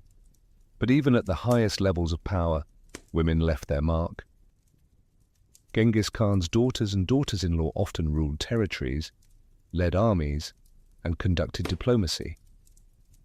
One of the most powerful women in Mongol history, Sorghag Tani Beki, was a strategist and kingmaker who raised emperors and brokered alliances. Among the Bedouins, women had fewer public leadership roles but still wielded influence through poetry, family alliances, and the sacred traditions of hospitality. A woman's tent was her domain. Her ability to manage resources, uphold honor, and raise future warriors made her a central figure in tribal life. In some tribes, women could initiate divorce, control property, and even own camels, the ultimate symbol of wealth and survival. Religion also gave nomadic women spiritual authority. In various Turkic and Siberian steppe cultures, female shamans played crucial roles as healers, spirit guides, and keepers of ancestral wisdom. They weren't fringe mystics. They were respected pillars of the community. In short, mobility created necessity, and necessity gave rise to equality, at least more than what was seen in most empires of the time. The unpredictable nature of nomadic life demanded flexibility, while, if a man fell in battle, a woman stepped up without ceremony, without asking permission. In these windswept societies, a woman could be the hand that rocked the cradle and the hand that drew the bow. For nomadic peoples, spirituality was not tied to temples or sacred buildings. It was woven into the land, the sky, and the journey itself. When your life is in constant motion, your gods ride with you. Nomadic belief systems were typically animistic and nature-based, rooted in the cycles of the seasons, the behavior of animals, and the rhythms of survival. The wind wasn't just weather. It was a messenger, and mountains were guardians. Rivers carried spirits. Fire was sacred. Life was a dialogue with the unseen.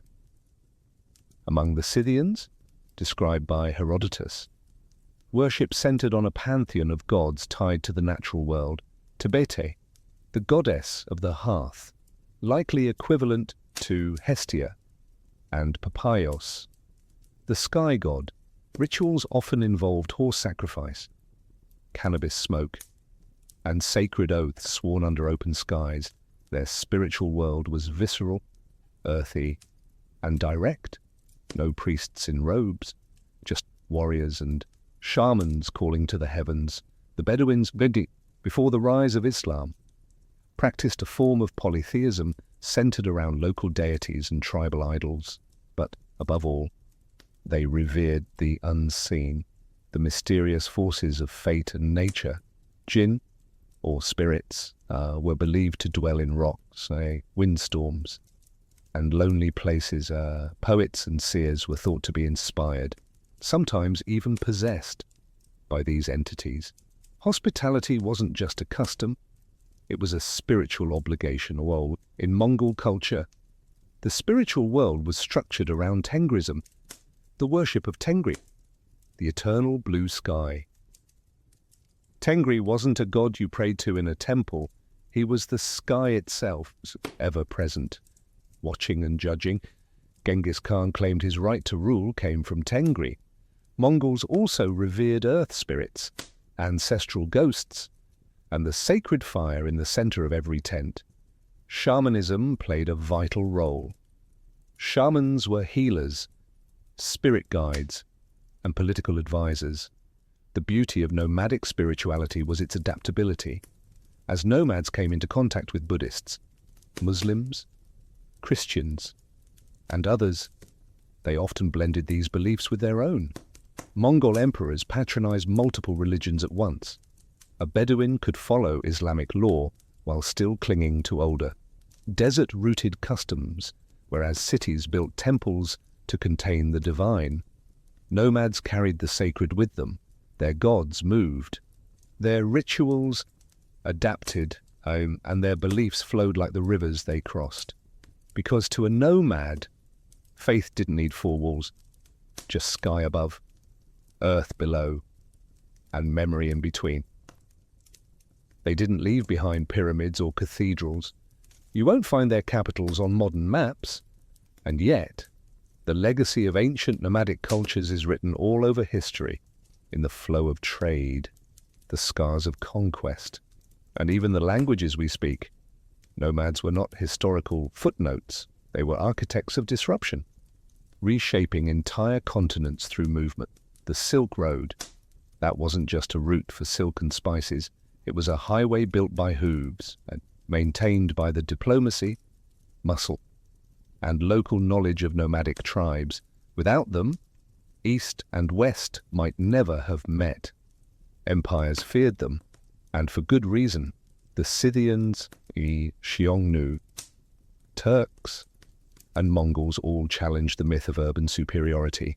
Their victories exposed a fundamental truth. Mobility can outthink monuments. Where empires moved slowly, nomads adapted. When cities relied on walls, nomads relied on speed. But their influence wasn't only military. They acted as cultural bridges, carrying music, some recipes, stories, and even religion from one world to another. Mongol rule brought Chinese printing technology to Persia. Arab Bedouin traditions shaped the early Islamic world. From language and law to poetry and honor codes, Turkic nomads laid the groundwork for the Ottoman Empire. The paths they rode became arteries of civilization. Even after their empires faded, their spirit endured. You can see it in modern horsemanship, in oral storytelling cultures, and in the values of kinship, resilience, and independence that still echo across the steppe. Desert and tundra, in many ways, they also serve as a warning. They remind us that no structure is permanent, not even the grandest empire. They proved that the wind could erase borders, and that power didn't need to be carved in stone to be real. Today, many nomadic peoples still exist, though fewer in number and often under pressure from modern borders, climate change, and urbanization. Yet their descendants carry traditions older than most nations, hospitality to strangers, reverence for animals, and stories that ride through generations like horses through fog. So when you study history, don't just look at the walls, the temples, the thrones. Look between them. That's where the nomads lived, and that's where history moved. In the mid-1800s, America was a country divided, not just by politics, but by terrain. The East bustled with cities, factories, and ports. The West was a wild expanse of mountains, deserts, and goldfields, and between them stretched over 700 miles of unforgiving wilderness. To journey from New York to California meant weeks on a ship around Cape Horn, or months in a wagon dodging disease, bandits, and dust. But the dream was there, a railroad that would tie the country together. Steel rail by steel rail, and a direct line from coast to coast. Unthinkable to some, inevitable to others. Visionaries believed it could unite the Republic, speed up communication, move armies, open new markets, and settle the untamed frontier. To build it, however, would require more than ambition. It would take money, labor, land, and political power. That last part came with the Civil War. In 1862, while the nation was tearing itself apart, Abraham Lincoln signed the Pacific Railway Act. The law authorized two railroad companies, the Union Pacific and the Central Pacific, to start building from opposite ends of the country. The Union Pacific would head west from Omaha, Nebraska. The Central Pacific would go east from Sacramento, California. They would meet in the middle to fuel the construction. The government offered massive land grants. For every mile of track laid, each company received up to 640 acres of public land and generous loans. The race was on, not just to unite the country, but to claim land, money, and history itself. On paper, it was a marvel of infrastructure. In reality, it was about to become one of the most grueling construction efforts in American history. Workers would blast through mountains, bridge vast plains, and brave bitter winters and scorching deserts. Thousands of immigrants and laborers would be brought in to do the work. The rewards would be monumental, but so would the human cost, and for the indigenous nations living on the land where the tracks would cut through like a scar. This was not progress. It was a warning. In 1862, the idea still sounded like a gamble, but within 7 years, two lines would meet in the Utah desert and change America forever. While the Union Pacific had the flat plains of Nebraska ahead of them, the Central Pacific faced a far more brutal challenge from the very start. The Sierra Nevada mountains, these weren't gentle hills. They were towering granite peaks prone to avalanches, snowdrifts, and backbreaking terrain, and this was before dynamite was even invented. Construction began in Sacramento in 1863, but the real wall stood just 80 miles east. The Sierras were a formidable barricade, and every mile of track laid felt like a war against nature itself. To conquer this obstacle, the Central Pacific needed labor, a lot of it. At first, they hired mostly Irish immigrants and white laborers, but many quit, unable or unwilling to face the grueling conditions. That's when the company turned to a new workforce, Chinese immigrants. By 1865, over 10,000 Chinese laborers were building the railroad, more than 80% of the Central Pacific's entire workforce. They were paid less than white workers, often lived in more dangerous conditions, and faced deep racism, but they proved indispensable, showing incredible skill, endurance, and discipline. Their work was heroic and horrific. They carved tunnels through solid rock using only hand tools and black powder. The most infamous, Tunnel No. 6 took nearly 2 years to complete. In winter, snowdrifts reached 40 feet. Workers lived in camps buried beneath snow, connected by vertical shafts like chimneys. Dozens died in avalanches, explosions, and rock slides, and yet the line advanced to speed progress. Or Chinese crews suspended themselves in baskets over cliffs, chipping away at stone inch by inch. When they couldn't go around a mountain, they went through it. When they couldn't level terrain, they built wooden trestles that soared above ravines.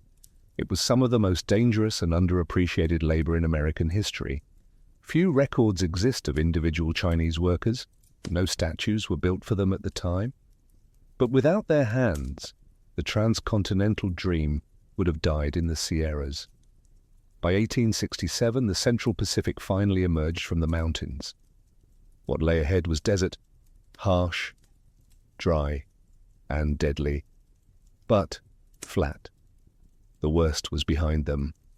The race to the meeting point was truly on. While the Central Pacific was battling granite and snow in the west, the Union Pacific had its own gauntlet to run. Starting from Omaha, Nebraska, The company laid track westward through the Great Plains, a land that seemed endless. Flat and deceptively simple, but the challenge wasn't the geography. It was people and politics and power. The Union Pacific hired largely Irish immigrants, former Union soldiers, and freedmen. Many were veterans looking for steady pay after the Civil War. Crews could lay 2, sometimes even 3 miles of track in a single day. The wide open plains allowed speed, but they also exposed the workers to raids, in starvation, and environmental extremes. This was indigenous land. The Pawnee, Cheyenne, Arapaho, and Lakota Sioux had hunted, or lived, and died on these plains for generations. And to them, the railroad was not progress. It was an invasion. The track cut directly through tribal hunting grounds. The smoke-belching engines frightened buffalo herds. Telegraph poles and surveyors disrupted sacred spaces. Tribes saw what was coming: settlers, soldiers, fences, and displacement. Resistance was inevitable. The Lakota Sioux, under leaders like Red Cloud, fought back fiercely. They raided camps, attacked surveying teams, and tore up rails in response. The government built forts along the route and stationed troops to guard the track. Railroad construction became a militarized operation. With track layers working under the protection of armed guards, it was a low-grade war, fought with rifles and treaties that never lasted. For the indigenous nations, the railroad represented a death sentence for their way of life, and they were right. Still, the Union Pacific pushed forward. Financially backed by massive federal loans and led by men like Thomas Durant, the company laid track at breakneck speed, and crews lived in temporary towns, dubbed Hell on Wheels, which sprang up overnight and disappeared just as fast. Gambling, whiskey, and violence followed the workers like a dust storm. By 1867, Union Pacific had reached Cheyenne and was headed into Wyoming. The mountains loomed in the distance, but the real mountain they were climbing was political. How do you unite a nation when you're laying rails over the bones of another? For the Union Pacific, the answer was simple: lay the track. Don't look back. The story of the Transcontinental Railroad is often told with golden spikes and great men in top hats. But the real story, it's soaked in sweat, muscle, and pain, much of it provided by men whose names were never recorded, whose graves were never marked, and whose stories were buried beneath the tracks they built. On the Central Pacific, it was the Chinese laborers who did the impossible. Nearly 15,000 of them, most hailing from Guangdong province, endured freezing temperatures, deadly explosions as damp, and racial hostility while tunneling through the Sierra Nevada.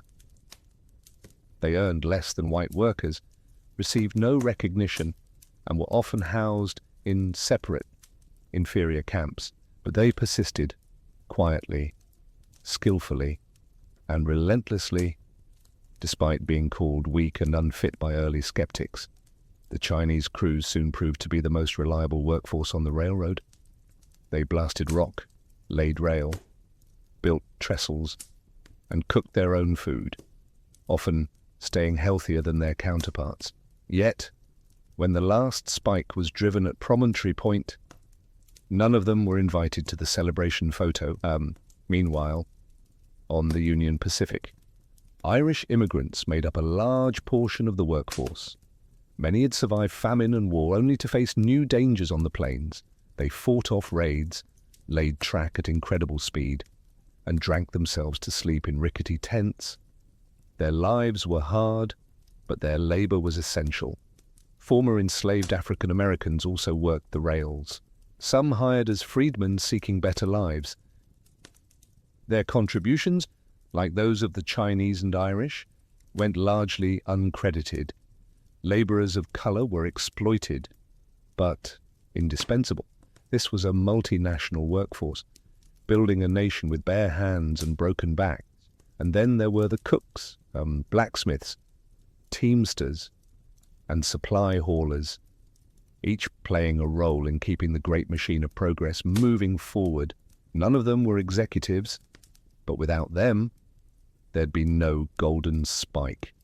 In the grand American myth, we tend to spotlight the visionaries and tycoons, but railroads weren't laid by dreams alone. They were laid by calloused hands, underpaid men and marginalized workers, people who bent history with no guarantee they'd be remembered. They didn't build the railroad for glory. They built it to survive. By the late 1860s, the two railroad companies, the Union Pacific and the Central Pacific, were no longer just building tracks. They were locked in a frenzied competition, each racing toward an invisible meeting point somewhere in the Utah Territory.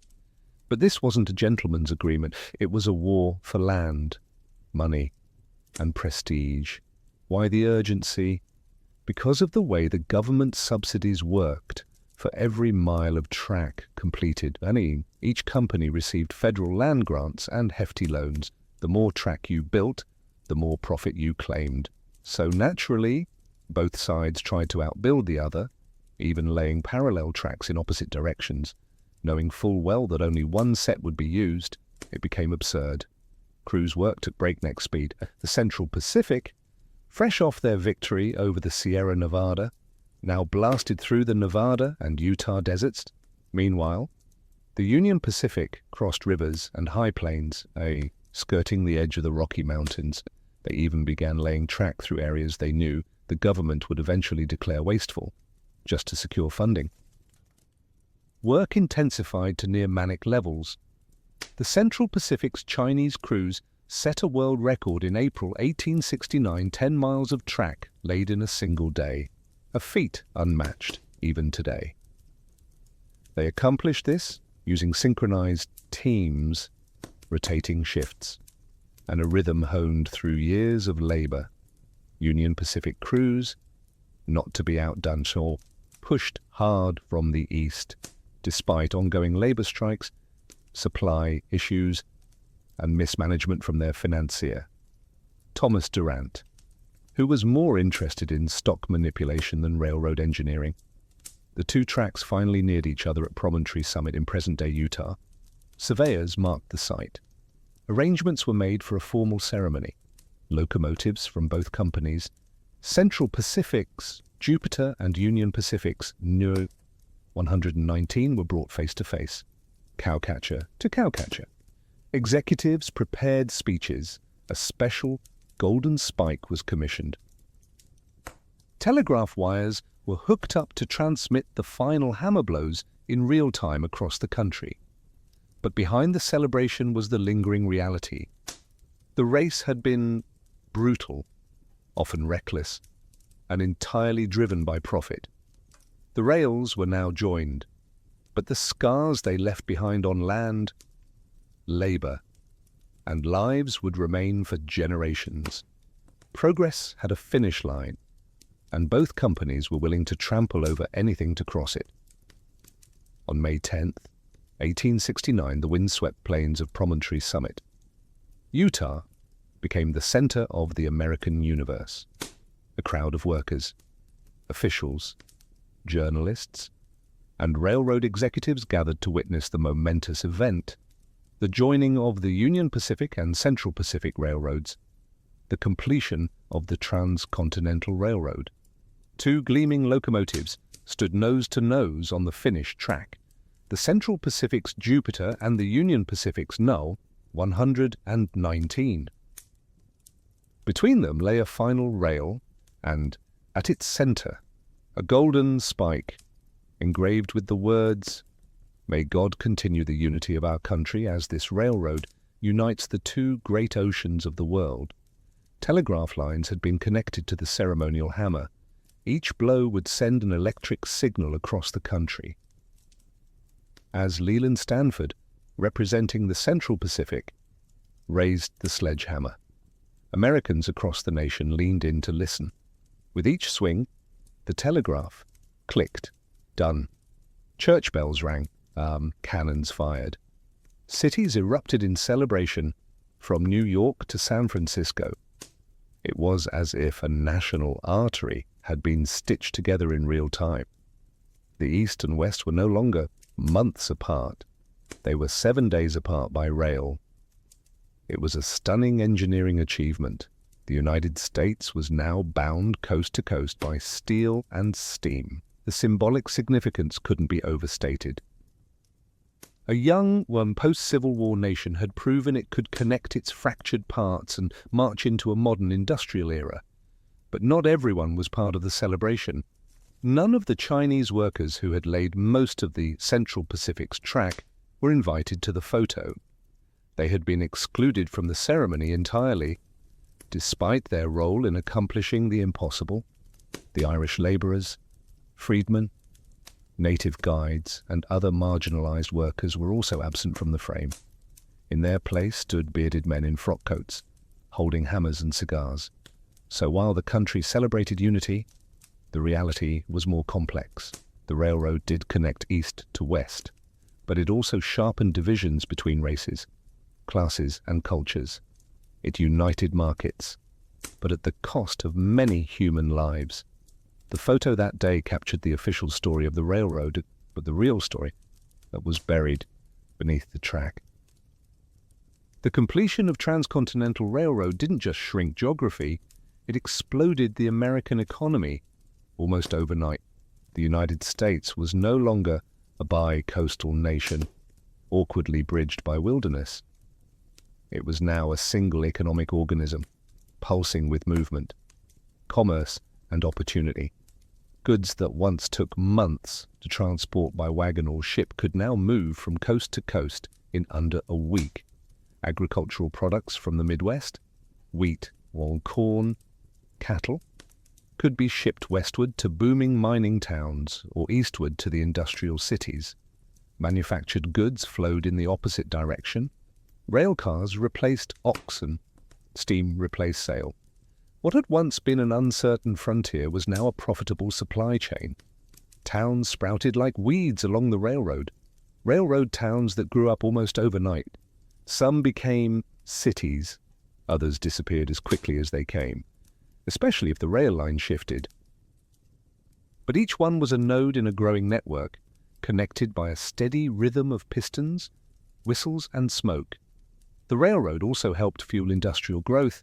Ironworks, or coal mines, timber mills, all surged with demand. The need for rails, locomotives, and infrastructure created jobs across the nation. Steel barons and railroad tycoons got rich. Bankers lined their pockets, and small-time entrepreneurs rode the wave, opening hotels, restaurants, and general stores along the line.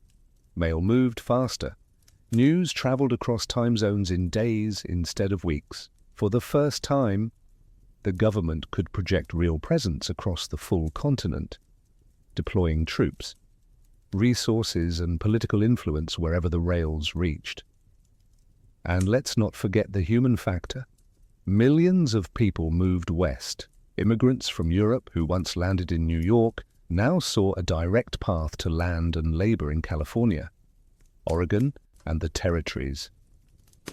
Homesteaders, prospectors, ranchers and outlaws all rode the same steel road toward destiny, of course. This boom wasn't evenly shared. Wealth flowed upward. Native lands were devoured. Laborers remained poor. But there's no denying it. The railroad transformed the US from a regional republic into a continental power. The engine wasn't just moving people, it was moving money, power, and the future. And once it started, it wasn't going to stop. Beneath the polished steel and triumphant headlines of the Transcontinental Railroad lay a darker, more tragic legacy. The destruction of indigenous lands, lives and cultures. The railroad didn't just connect east and west, it sliced through native homelands, carving out routes through territories held by the Lakota, Cheyenne, Shoshone, Ute and many others. What had once been open plains and sacred ground was now divided by rails, telegraph poles and fencing. With each spike driven, native sovereignty was eroded. The impact was immediate and brutal. Buffalo herds, central to plains tribes, economies, diets and spirituality, were slaughtered en masse to clear the way for trains and settlers. In some cases, passengers were encouraged to shoot buffalo for sport from moving trains. These herds, once numbering in the tens of millions, dwindled to near extinction in just a few decades. The railroad brought more than tracks. It brought settlers, soldiers and surveyors. Towns popped up where there had been none. Homesteaders, empowered by the federal government, staked claims on tribal lands. What treaties hadn't taken, the railroad now absorbed. And with settlers came enforcement, military garrisons, sent to protect the tracks and suppress any resistance. Conflicts erupted. The Sioux, Cheyenne, Arapaho and other tribes fought back in what became a series of bloody wars, some labeled uprisings, others outright massacres. From Red Cloud's War to the Battle of Little Bighorn, the railroads were both the battleground and the prize. Eventually, while resistance was crushed, indigenous nations were confined to reservations, often hundreds of miles from their ancestral lands. The psychological toll was immense. Sacred sites were desecrated. Hunting patterns were broken. Nomadic cultures, built around seasonal migration and vast open space, were forced into fixed locations under constant surveillance. And all of it was justified in the name of progress. The Transcontinental Railroad was hailed as a marvel of American ingenuity, but it came at the cost of 1,000 nations' dreams. It wasn't just the iron that cut through the land, it was the erasure of a way of life, replaced by timetables and timbers. History books often praise the railroad for uniting a nation, but for native peoples, it tore theirs apart. When the final spike was driven at Promontory's summit in 1869, it wasn't just the end of a railroad, it was the beginning of a new American identity, faster, hungrier, and increasingly shaped by steel and steam. The Transcontinental Railroad shrank the country. What had once taken 6 months by wagon or ship now took 7 days by rail. It changed how people moved, how goods were exchanged, and how the very idea of distance was understood. Suddenly, the concept of a coast-to-coast nation wasn't a dream, it was a daily reality. The railroad fueled the rise of time zones, created to coordinate cross-country travel and commerce. It reorganized agriculture, allowing farmers to send produce across state lines. It powered the Second Industrial Revolution, enabling raw materials to flow efficiently into urban factories. The rhythm of the country began to match the clatter of trains. Culturally, the railroad reinforced a sense of manifest destiny, the belief that America was meant to span from Atlantic to Pacific. It made expansion feel not just possible, but inevitable. With rails stretching across deserts, mountains, and plains, there was no longer a wild frontier, and everything felt reachable, everything felt claimable. But the railroad also set the template for corporate power in America. Massive wealth accumulated at the top. Men like Leland Stanford, Thomas Durant, and Collis Huntington didn't just get rich. They shaped policy and bought politicians and built empires. Corruption scandals like the Credit Mobilier affair exposed how deeply railroad interests were embedded in government. For laborers, the train tracks marked both opportunity and exploitation. For indigenous peoples, it marked the end of a world. For the environment, it brought radical change. Forests cleared, rivers bridged, buffalo nearly exterminated. Yet for all its costs, The railroad undeniably stitched the fabric of a modern America. It connected immigrants to opportunity and businesses to markets, and governments to distant territories. It transformed an experimental republic into a fully integrated nation. The iron rails didn't just carry passengers, they carried ambition, destruction, hope, and hubris. The railroad was both a triumph and a tragedy. And once those twin locomotives touched cow catchers in the Utah desert, the country was never the same again. The nation was transformed, not by war or election its own, but by iron and fire.